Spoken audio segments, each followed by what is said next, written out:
Hello guys! Welcome back to my channel. So to this video guys, ipapakita ko sa inyo guys yung daan from our accommodation going to Tabo.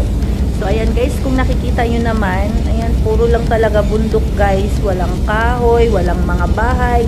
So ito guys, ito yung place dito sa Saudi Arabia na dinidevelop ang Neom City, The Line. So by the way guys, napakalawak nito. Sobrang lawak niya. So marami guys ng mga project dito na mga ginagawa. Pero kumbaga area by area. So kami guys ako guys, so ang project kung saan ako na-assign is malapit sa border ng Jordan. So doon kami banda. Tapos yung project guys kung saan ako nag-work, parang kaharap namin yung Egypt. So makikita mo minsan guys yung mga lights paggabi sa Egypt. So malapit kami.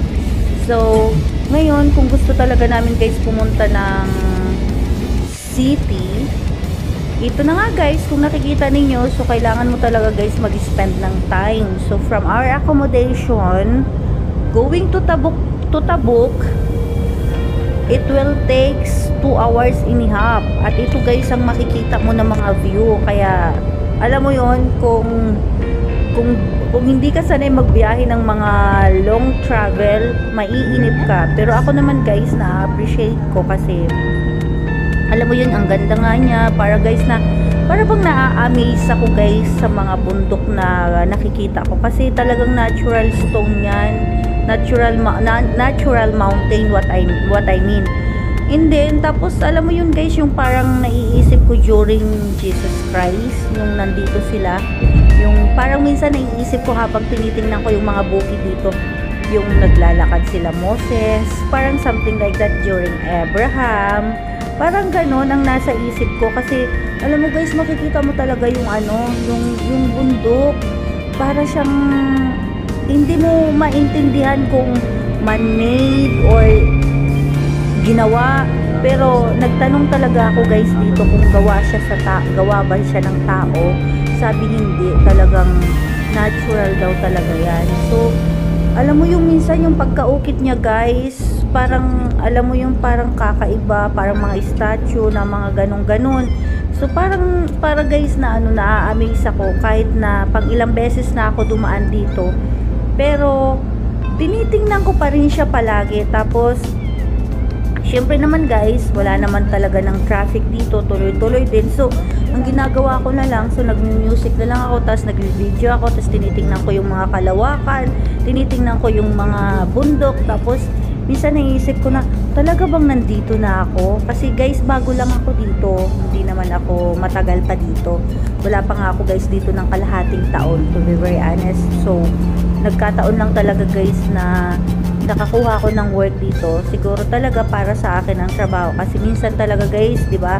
Kahit hindi ka nag-apply, tapos bigla na lang darating ang opportunity na, oh, ayan pala, may offer letter ka na, may interview ka na. So parang ganun guys ang nangyari sa akin. Kasi never naman talaga ako guys nag-apply dito. Kasi ang feeling ko noon, Saudi Arabia, pag sinasabi is napakahigpit. Parang yun yung tumatatak sa isip ko na hindi pwedeng lumabas na hindi nakaabaya. Tapos yung talagang sobrang higpit, yun ang nasa isip ko. Pero alam nyo ba guys, nung dumating ako dito, na-amaze ako, hindi pala ganun.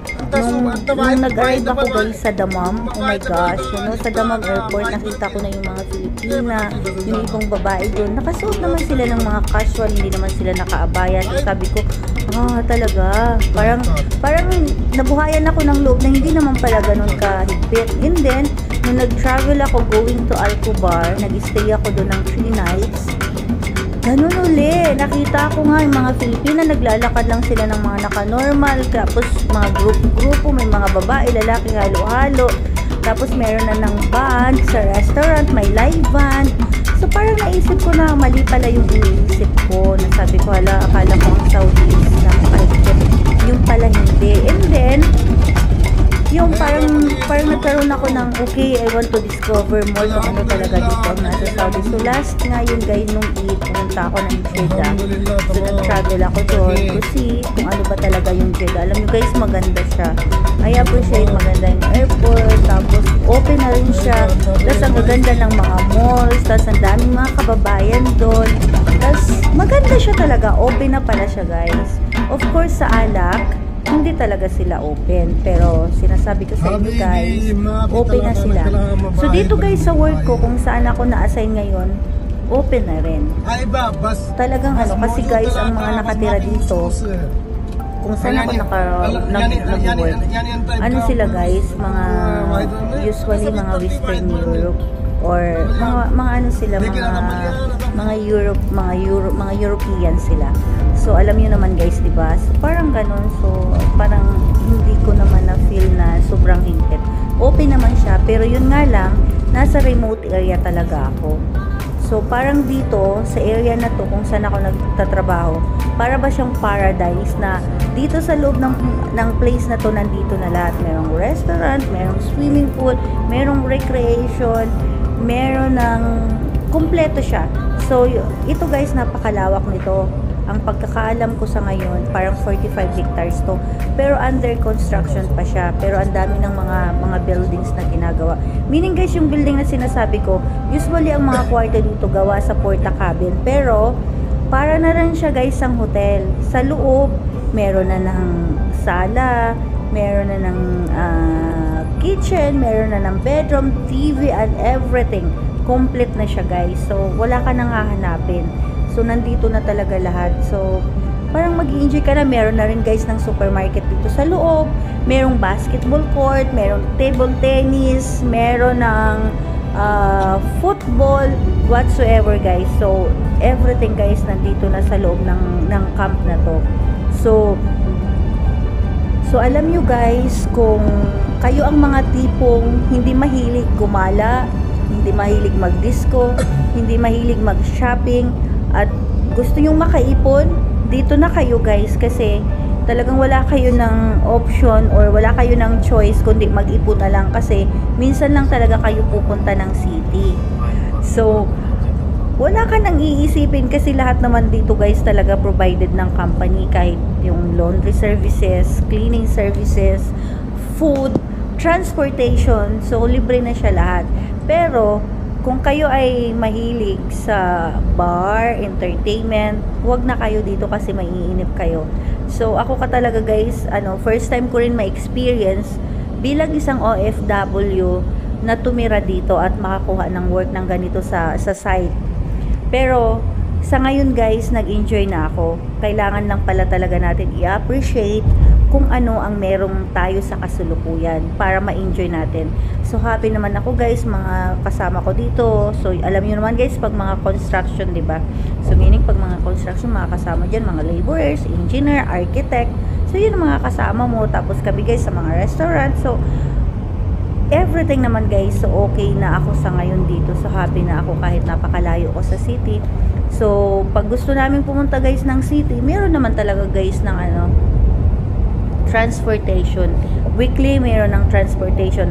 Pero meron din naman malapit sa amin dito na town, 45 minutes. Mga maliliit nga lang guys na mga groceries. Hindi naman yung ganung kalakihan talaga, pero makakabili ka na rin ng mga gusto mo na mga product doon. So meron na rin naman talaga malapit. So minsan kasi kung gusto mo mag-shopping ng mga damit, mga branded, so ayun, nagta-travel talaga kami ng 2 hours and a half, marating lang namin yung Tabuk City na yon. So doon ka mamimili ng mga damit na gusto mo. Pero kung yung mga pang-araw-araw lang na mga gusto mo na mga lotion, sabon, shampoo, meron naman ng town na malapit dito. Kumbaga, malapit siya guys sa sa border ng Jordan. So, yun. So, ayan guys, kung nakikita mo yan, guys, tingnan nyo naman guys ang bukid na yan. Na-amaze talaga ako guys kasi ang ganda. Wala pa dyan guys yung ibang bukid na na makikita ninyo kasi yung iba, hindi ko na nakuhanan kasi gabi na kami nung bumalik. So, yan guys, yan lang yung mga nadaanan ko guys na mga bukid na na-amaze talaga ako kasi kung malapit nyo talaga guys silang makita, talagang masasabi mo na Talagang amazing talaga yan. So tingnan nyo naman guys yung dinadaanan namin, di ba? As in wala talaga guys ng ano, wala kang makikita ng mga bahay or what. So lahat talaga guys na makikita mo kundi mga ganyan, mga bukid na walang mga kahoy. Pero tingnan nyo naman guys, di ba? This year to minsan guys makikita mo dyan isang camel, makikita mo dyan guys mga sasakyan minsan nakasunod mo at kasalubong mo. Ayan, ganyan halos lahat yan guys, as in empty. Yan ang makikita mo guys. So ito guys ang mga area talaga ngayon na dinidevelop dito. So just imagine kung gaano siya talaga kalawak. So for sure yan ay napakatagal pa bago matapos. So ayan, nakita nyo naman guys. So enjoy lang kayo guys na panoorin nyo yung view.